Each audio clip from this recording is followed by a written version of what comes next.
یہ مثال انٹیوں میں پائی جاتی ہے. خواتین کو شکایت ہوتی ہے بھئی میاں جو ہے ہمارے حقوق ادا نہیں کر رہا. بالکل صحیح شکایت ہے. اگر وہ خرچہ نہیں دے رہا ہے, نان نفقہ نہیں اٹھا رہا ہے, جیسا خود پہنے ویسا اپنی زوجہ کو پہنائے, یعنی ویسا کا مطلب جس اسٹینڈرڈ کا لباس خود پہنتا ہے اسی اسٹینڈرڈ کا, بولو نا, اب بول نہیں رہے, دیکھا نا اپنے خلاف بات جا رہی ہے. بیگم کو وہی اسٹینڈرڈ. جی جی جی جی جی خیال کا لفظ نا مبہم ہے, وہ ہر آدمی کہتا ہے میں تو خیال کرتا ہوں, تو اس لیے میں خیال کو نہیں پوری تھوڑی ڈیٹیل بتاتا ہوں. جس اسٹینڈرڈ کا خود کھاتا ہے اسی اسٹینڈرڈ کا زوجہ کو کھلائے. ایسا نہیں ہے کہ خود پیزے برگر پھوڑ رہا ہے جا کے اور اس کو مسور کی دال پہ ٹرکھایا ہوا ہے. تو یہ سارا اسٹینڈرڈ, اس کا جو لیونگ اسٹینڈرڈ ہے وہ آپ کے لیول کا ہونا چاہیے, جو آپ کا اسٹینڈرڈ ہے. تو یہ ذمہ داری کس نے لگائی ہے بھائی؟ بولو نا. اسلام نے, اہل مغرب نے یہ ذمہ داری مرد پہ نہیں لگائی ہے.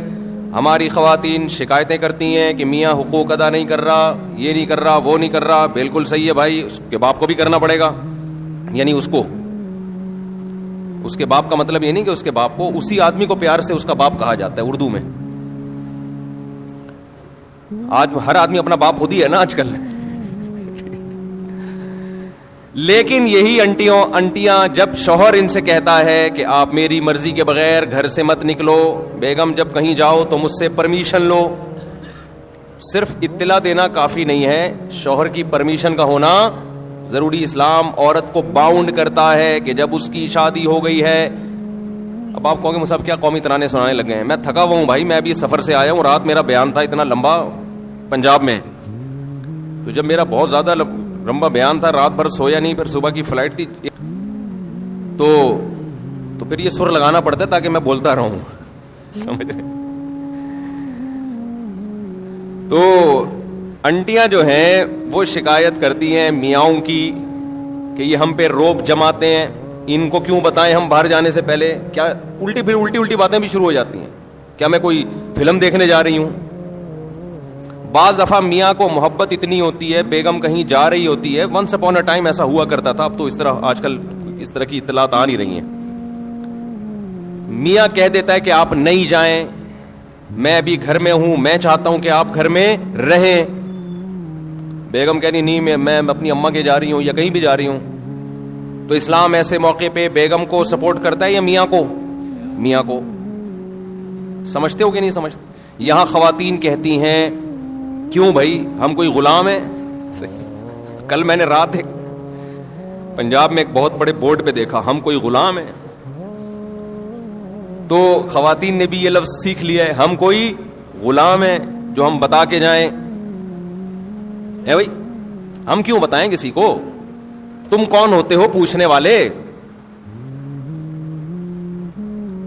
پھر ہر وقت کی پابندیاں لگائی ہوئی ہیں میرے اوپر, ہر وقت کی پابندیاں. ٹھیک ہے یہ غیر اخلاقی حرکت ہے, ہر وقت کی پابندی, لیکن بہرحال عورت کو کیا حکم دیا جائے گا کہ وہ اس معاملے میں شوہر کی اطاعت کرے.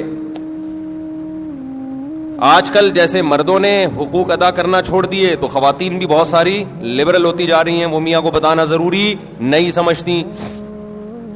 ایسے بھی کیسز آتے ہیں, میاں صاحب کہہ رہے ہیں بھائی ان سے نہیں بات کیا کرو, اس سے نہیں جی, تم کون ہوتے ہو روکنے والے؟ تو بھائی جب آپ میاں سے اپنے حقوق لے رہی ہو کس کے نام پہ؟ اسلام اس کو پابند کر رہا ہے, سمجھ لیں آپ.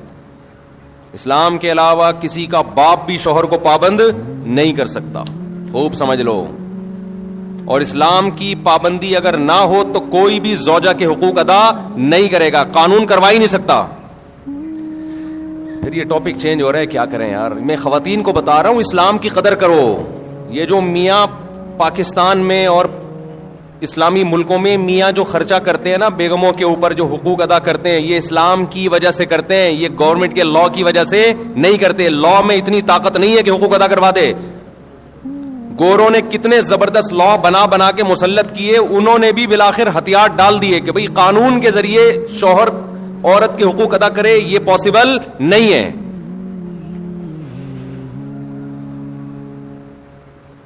دیکھو ہمارے نبی صلی اللہ علیہ وسلم عرب میں عورت کو پاؤں کی جوتی سمجھا جاتا تھا, کوئی اوقات نہیں تھی. ہمارے نبی نے مدینہ میں جا کے قانون نہیں پاس کروایا کہ جو عورت کی توہین کرے گا اس کو اتنے سال کی جیل ہوگی. ایسا ہمیں کوئی یہ قانون سے یہ چیزیں گرفت میں آتی نہیں ہیں. قانون میں پہلے تو یہ توہین کی ہے کہ نہیں کی ہے, پھر توہین کی ڈیفینیشن کیا ہے. میاں کہہ رہے کہ ہمارے یہاں تو پیار سے گالیاں دی جاتی ہیں. ہمارے یہاں کیا, کل ایک صاحب آئے, انہوں نے کہا مجھے میری بیوی نے بہت گالیاں دی ہیں نا, بہت پھٹا ہوا کہ پنجاب میں بیٹھا ہوا کہیں, تو میری بیوی نے بہت گالیاں دی ہیں. میں نے کہا کیا گالیاں دی ہیں؟ کہہ رہے یار مصعب کیا؟ میں نے کہا ترجمہ کر کے بتا دو. میں نے کہا ایز اٹ از گالی تو نہیں بتاؤ, لیکن آسان لفظوں میں اس کو ذرا مفہوم بیان کرو, آسان لفظوں میں اس کا. تو خیر میں یہ عرض کر رہا تھا کہ نبی صلی اللہ علیہ وسلم کے دور میں بیٹی کو زندہ دفن کیا جاتا تھا. پاؤں کی جوتی سے بھی بدتر سمجھا جا رہا ہے کہ نہیں سمجھا جا رہا؟ تو آپ صلی اللہ علیہ وسلم نے قانون سازی نہیں کی ہے مدینہ میں کہ کورٹ میں عورت کیس کرے کہ شوہر توہین کر رہا ہے. یہ بہت مبہم چیزیں ہوتی ہیں, مبہم چیزیں ہوتی ہیں, اور قانون کے ذریعے ان چیزوں کی گرفت نہیں ہو سکتی ہے. بلکہ آپ صلی اللہ علیہ وسلم نے یہ بتایا کہ میں اللہ کا پیغمبر ہوں, اور دلائل سے ثابت کیا. اللہ نے اتنے معجزے دیے جس سے صحابہ کو یقین ہو گیا کہ آپ کس کے پیغمبر ہیں؟ اللہ کے. پھر قرآن میں اللہ نے آیتیں نازل کی, لَقَدْ كَانَ لَكُمْ فِي رَسُولِ اللَّهِ أُسْوَةٌ حَسَنَةٌ, تمہارے لیے پیغمبر کی زندگی میں بہترین نمونہ ہے. فالو کرنا ہے تو کس کو فالو کرنا ہے؟ پیغمبر کو. اب لوگ سمجھ گئے پیغمبر جو کرتے چلے جا رہے ہیں ہمیں وہ کرنا ہے, نہیں کیا تو پنشمنٹ کس کی طرف سے ملے گی؟ اللہ کی طرف سے. اب کوئی دیکھنے والا نہیں ہے, اب نہ کوئی وکیل کی ضرورت, نہ کیس کی ضرورت. کس کا خوف بٹھا دیا ہے؟ اللہ کا. تو پھر صحابہ نے پیغمبر کا عمل کیا دیکھا؟ مشہور حدیث ہے نا کہ ایک صحابی نے نبی صلی اللہ علیہ وسلم کی دعوت کی, آپ نے فرمایا عائشہ کو بھی بلاؤ تو آؤں گا میں. یہ جو ایٹیٹیوڈ ہے, یہ جو رویہ ہے زوجہ کے ساتھ, وہ صحابی بلا رہے ہیں نبی کو, اور آپ کیا کہہ رہے ہیں ساتھ میں کس کو؟ زوجہ کو بھی بلاؤ. دل صاف تھے لوگوں کے, ان کے پاس اتنی گنجائش نہیں تھی. انہوں نے عرض کیا یا رسول اللہ یہ میں نہیں کر سکتا. آپ نے فرمایا دعوت کیا ہے؟ کینسل. پھر ان صحابی نے کچھ دنوں بعد دعوت کی, یا رسول اللہ آپ کی دعوت کرنا چاہتا ہوں. آپ نے فرمایا عائشہ کو بھی بلاؤ. صحابہ آپ کا یہ عمل بولو دیکھ رہے تھے, تو سیکھ رہے تھے نا کہ کیسے زوجہ کے ساتھ کیسا رویہ ہوتا ہے. انہوں نے کہا نہیں ہو سکتا. آپ نے فرمایا نہیں جا سکتا. پھر تیسری مرتبہ صحابی نے عرض کیا یا رسول اللہ آپ کی دعوت کرنا چاہتا ہوں. اچھا میرے سے یہ بیان خواتین سنتی ہیں نا, وہ کہتی ہیں آئے کاش مفتی صاحب کتنے اچھے, اللہ اپنی بیگموں کے ساتھ کیسے ہوں گے. تو مجھے وہ لطیفہ یاد آتا ہے, جو مولوی اس طرح بیویوں کے حقوق بیان کر رہا ہوں نا, خواتین بڑی متاثر ہوتی ہیں کہ ان کے گھر والے کتنے خوش قسمت ہوں گے.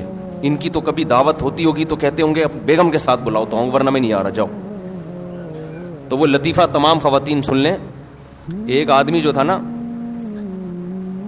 ڈرائیونگ کر کے اپنی بیگم کو لاتا, بیگم اگلی سیٹ پہ بیٹھی ہوتی, اس کی بیگم اسکول ٹیچر تھی, تو لاتا اسکول کے باہر گاڑی کھڑی کرتا, اترتا, بیگم کا گیٹ کھولتا, دروازہ نا لاک کھولتا, وہ جاتی تو خواتین دوسری دیکھتی یار کتنی رسپیکٹ دے رہا ہے اپنی, خود اترتا ہے ڈرائیوروں کی طرح دروازہ کھولتا ہے باہر سے نا. رشتے آنا شروع ہو گئے. ایک اور شادی ہو گئی اس کی اسی چکر میں نا. خواتین نے خود کہ بھائی اتنی عزت دے رہا ہے یار, ہمیں بھی چاہیے اس کی بیوی بن جائیں ہم. 2 شادیاں ہو گئی. پھر بیگم کو, پہلی والی بیگم اسکول ٹیچر تھی, اس کو لے کر آتا, اترتا, باہر سے دروازہ کھولتا. 3 شادیاں ہو گئی بھائی. صحیح ہے نا. وہ بھی گھننا بنا ہوا ہے, بتا نہیں رہا ہے کسی کو اصل کہانی کیا ہے. اس نے کہا ہونے دو, خود سے آ رہا ہے بھائی. اور خواتین دیکھ رہی ہیں, متاثر ہو رہی ہیں بھائی, ماشاء اللہ ماشاء اللہ. پھر ایک دن آیا, دروازہ ایسے ہی کھولا, چوتھی بھی ہو گئی. بعد میں پتا چلا یہ دروازہ باہر سے کھلتا ہے, اندر سے لاک خراب ہے اس کا. جو دروازہ ہے اس کا لاک اندر سے خراب ہے. تو جب تک پوری تحقیق نہ کر لو نا بھائی کسی سے متاثر مت ہو. تو ضروری نہیں ہے کہ جو مولانا صاحب ممبر پہ بیٹھ کے بڑے اچھے اچھے بیانات کر رہے ہیں خود بھی اتنے اچھے ہوں, یہ کوئی ضروری نہیں ہے. اس لیے زیادہ انسپائر ہونے کی ضرورت نہیں ہے. تو نبی صلی اللہ علیہ وسلم نے کیا فرمایا کہ عائشہ کو بھی بلاؤ. تو تیسری دفعہ میں جب انہوں نے دعوت دی تو جب آپ نے فرمایا کہ عائشہ کو بھی بلاؤ تو انہوں نے عرض کیا کہ ٹھیک ہے. تو صحابہ آپ صلی اللہ علیہ وسلم کا یہ عمل اپنی آنکھوں سے بولو دیکھ رہے تھے.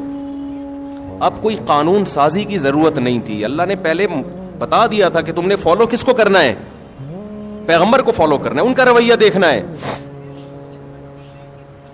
حضرت عمر رضی اللہ تعالی عنہ کی زوجہ نے ایک دفعہ اونچی آواز سے بات کی تو وہ غضبناک ہو گئے کہ یہ کیا بھائی. تو انہوں نے فرمایا کہ پیغمبر, پوری حدیث کے الفاظ مجھے یاد نہیں ہیں, انہوں نے فرمایا کہ پیغمبر صلی اللہ علیہ وسلم کی زوجہ کبھی پیغمبر صلی اللہ علیہ وسلم سے اونچ نیچ ہو جاتی ہے. وہ اونچ نیچ ہوئی تھی نا, حضرت زینب نے حلوہ بنا کے بھیجا, حضرت عائشہ رضی اللہ تعالی عنہا مسجد نبوی میں حجرے کے باہر موجود تھیں, صحابہ کرام بیٹھے ہوئے تھے, حضرت زینب نے کچھ حلوہ بنا کے بھیجا. حضرت عائشہ رضی اللہ تعالی عنہا کو غیرت آئی کہ میری باری میں سوکن کی مداخلت کیوں ہو رہی ہے. امی عائشہ نے وہ حلوہ کی برتن اٹھا کے زمین پہ دے مارا اور اس کو توڑ دیا.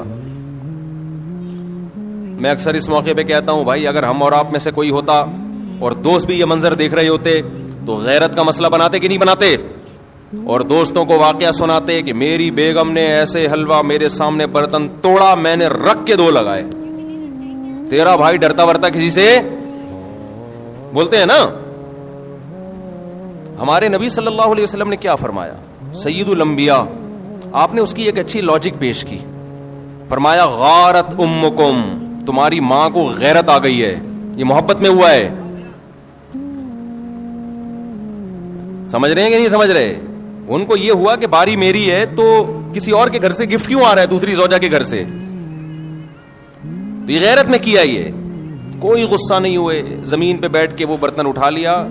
اور جب حضرت عائشہ کا غصہ ٹھنڈا ہوا تو فرمایا کہ برتن کے پیسے دے دینا, زمان تو آئے گا نا. یہ تو نہیں کہ غیرت میں آپ نے کسی کچھ بھی کر لو تو زمان تو آتا ہے نا. تو میں جب یہ حدیث پڑھی میں حیران ہوا, میں نے کہا یار اگر ہم لوگ ہوتے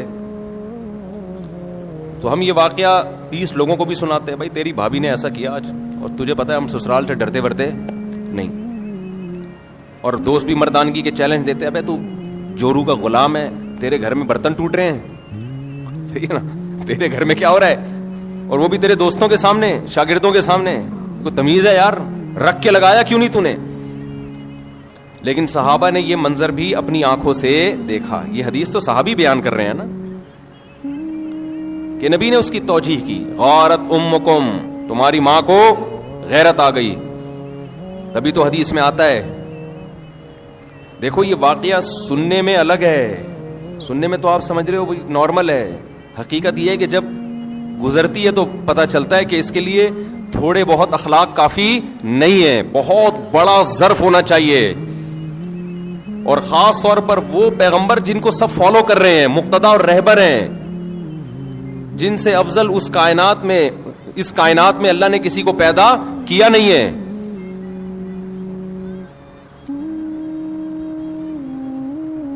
تو اسی وجہ سے حدیث میں آتا ہے کہ تم میں سب سے بہتر وہ ہے جس کے اخلاق اچھے ہیں, اور آپ نے فرمایا میرے اخلاق تم میں سب سے زیادہ اچھے ہیں. اور یہ بھی آپ صلی اللہ علیہ وسلم نے فرمایا خیارکم خیارکم لأہلہ, تم میں سب سے بہتر اللہ کے نزدیک وہ ہے جو اپنے گھر والوں کے ساتھ سب سے اچھا ہے. یہاں کہ پھر وہی بات آ جاتی ہے, ہم مغربی کلچر کو فالو کر رہے ہیں, ان میں گھر والے نہیں ہوتے, ان کے ہاں سب برابر ہیں. اسلام ترجیح کس کو دیتا ہے؟ رشتوں کو. دیکھو گورا تھینک یو سے بات کرتا ہے, ہر ایک سے اس کا تھینک یو برابر ہے. کسٹمر سے بھی وہی تھینک یو, عام آدمی سے بھی وہی thank you, excuse me, please, یہ جو ان کے الفاظ ہیں نا, یہ سب سے کیا ہیں؟ برابر ہیں.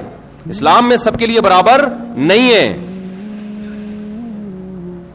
اسلام میں سب سے پہلے ماں باپ ہیں، پھر میاں بیوی ہیں، پھر بچے ہیں، بھائی بہن ہیں، یہ ہیں رشتے. آج کتنے لوگ دوستوں سے بڑی تمیز سے بات کر رہے ہوتے ہیں، ہوا ہی گھر میں آتے ہی ایسے جیسے چنگیز خان نے بغداد پہ حملہ کیا ہے. گھر میں تمیز سے داخل ہی نہیں ہوتے، مسکراتے چہرے کے ساتھ داخل نہیں ہوتے، سلام نہیں کرتے. جو میں نے آبزرو کیا ہے نا، جس کی لاٹھی اس کی بھینس. جو پاورفل ہے نا وہ حاوی ہے بس. مرد اگر پاورفل ہے تو وہ حقوق نہیں دے گا، وہ دبائے گا حقوق. عورت طاقتور ہے تو وہ مرد کو کھا جائے گی، مرد طاقتور ہے تو عورت کو کھا جائے گا. جس کی لاٹھی اس کی بھینس. جب اللہ کے خوف سے حقوق ادا ہوتے ہیں، اللہ کی چاہت میں حقوق ادا ہوتے ہیں، تو آپ طاقتور ہو تو بھی حقوق ادا کرو گے، آپ کمزور ہو تو بھی. کیونکہ آپ کو پتا ہے کہ میں کس کی وجہ سے حقوق ادا کر رہا ہوں، مجھ پر کون ہے؟ اللہ ہے. میں اس کو راضی کرنے کے لیے کر رہا ہوں. تو میں اس کر رہا تھا کہ جب تک اللہ کا یقین اور اللہ کی سزا کا خوف اور اللہ کی جنت کا یقین نہیں ہوگا، انسان ایک دوسرے کے حقوق بھی ادا نہیں کریں گے.